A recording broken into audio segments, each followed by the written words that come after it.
Video की अहम discussion चलती रहेगी, लेकिन वीडियो को लाइक और शेयर करें और अफगान उर्दू चैनल को सब्सक्राइब कर दें और बेल आइकन पर ज़रूर क्लिक करें। एक एक चीज की आपको पंजशीर की तमाम तफसीलात दी। अब आप जरा ये इंडियन मीडिया का क्लिप देखिए। अब वो क्या कह रहे हैं। आईएसआई के चीफ काबुल पहुंचे हैं, पाकिस्तान के जहाज वहां पर पहुंचे हैं, पाकिस्तान के कमांडर्स पहुंचे हैं, उन्होंने वहां पर जाकर स्ट्राइक की और सारा काम खराब हुआ। यानी दुनिया के अंदर आपके मीडिया को इसीलिए कहा जाता है, यानी अमेरिका का सर्वे है कि 67% बातें इंडियन मीडिया पर जो बोली जाती है वो झूठ है। अगर अब भी भारतीयों को इस क्लिप सुनकर समझना है कि अब देख लीजिए आप क्या कहानी गढ़े हैं कि जी हमारे पास तो जो सूरत हाल है सो है, पाकिस्तान यहाँ पर आया, उसने मदद की। यानी आप दूसरे लफ्जों में कह रहे हैं कि पाकिस्तान अकेले ने नेटो को हराया, पाकिस्तान अकेले ने सुपर पावर को शिकस्त दी। अब इंडिया चूंकि पंजशीर में उनकी मदद कर रहा था तो पाकिस्तान ने शिकस्त दी, तो इसका मतलब है कि विक्ट्री तो फिर पाकिस्तान की हुई। तो आप मान ले कि पाकिस्तान आपको भी किसी वक्त भी हरा सकता है। तो अब ये जरा देखिए इंडियन मीडिया का क्लिप और अपनी आंखें खोलिए। जो आपको आपका मीडिया झूठी सच्ची कहानी सुनाता है आप सुन लेते हैं, ये जरा सुनिएगा। इस वक्त की एक और बड़ी खबर सामने आ रही है। पंजशीर की जंग में पाकिस्तान की सेना का रोल सामने आया है। यूएन में अफगानिस्तान के स्थायी प्रतिनिधि का बयान। नासिर अहमद का पाकिस्तान पर बहुत बड़ा आरोप। पंजशीर में पाकिस्तान के लड़ाकू हेलीकॉप्टर ने बम बरसाए हैं। पाकिस्तान की बमबारी से एनआरएफ के नेता मारे गए हैं। पंजशीर में पाकिस्तान पर ड्रोन अटैक का भी आरोप है।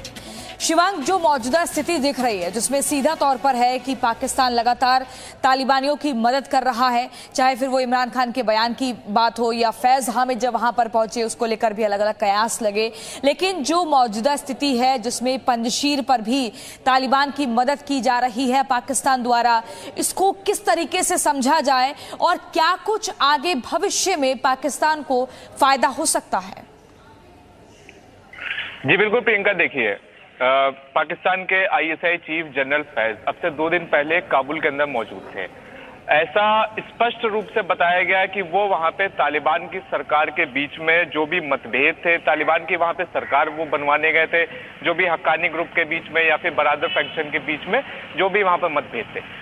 अफगानिस्तान का जो सबसे बड़ा एक चीज थी प्रियंका, वो ये थी कि पंजशीर इकलौता ऐसा वहां का प्रांत था जो तालिबान के कब्जे में नहीं था। तो ऐसे में जिस तरीके से कल रात में जो कथित रूप से हम लोग को जानकारियां मिल रही हैं कि पंजशीर में कल ड्रोन अटैक करा गया प्रियंका, साफ है ड्रोन अटैक तालिबान नहीं कर सकता है। तालिबान के लड़ाकों को ना ही ड्रोन चलाना आता ना उनके पास। अभी तक पिछले 20 सालों में जब से यहां से तालिबान का इतिहास है तब से उसके पास ड्रोन था कभी भी। तो और साथ ही जितने भी पंजशीर के लोग हैं, एनआरएफ के लोग हैं, वो लोग लगातार ये दावा कर रहे हैं कि वहां पे लगातार ड्रोन अटैक करे जा रहे हैं और साथ ही पाकिस्तान की सेना के साथ करे जा रहे हैं। तो पाकिस्तान एक तरह से दिखाना चाहता है तालिबान को कि हम एक किंग मेकर हैं, जो भी आपकी सरकार है अफगानिस्तान में हमने आपकी मदद करी। अफगानिस्तान में हमने पहले अशरफ गनी की सरकार को बेदखल करा अपने लोगों को भेजकर, और अब हम जो पंजशीर एक इकलौता प्रांत था उसको भी अब हम खाली करवा रहे हैं अपने लोगों को भेज के। साथ ही पंजशीर में जो कल हुआ, एनआरएफ के नेशनल रेजिस्टेंस फोर्स के 2 बहुत बड़े लोगों की वहां पे मौत हुई। पहले तो फहीम दश्ती जो एक तरह से एनआरएफ का स्पोक्स पर्सन थे, वो नेशनल रेजिस्टेंस फोर्स के।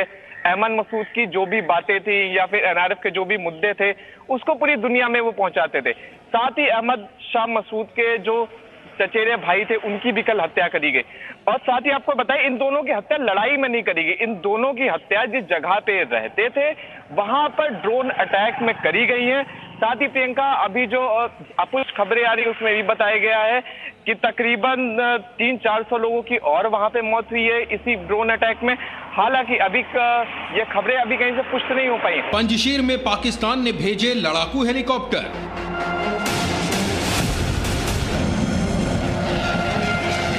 पंजशीर में पाकिस्तान ने एनआरएफ पर बम बरसाए। पंजशीर में पाकिस्तान ने ड्रोन अटैक भी किया।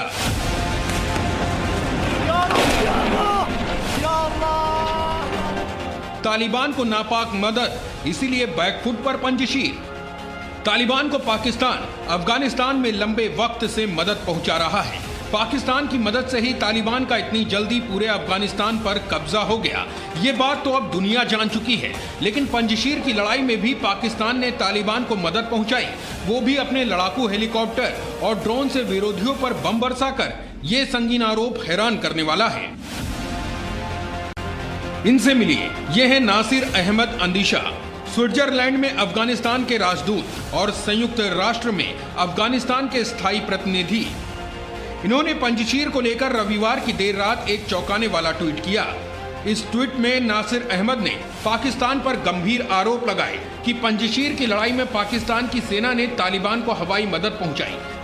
तालिबान की तरफ से पाकिस्तान के लड़ाकू हेलीकॉप्टरों ने पंजशीर में बम बरसाए।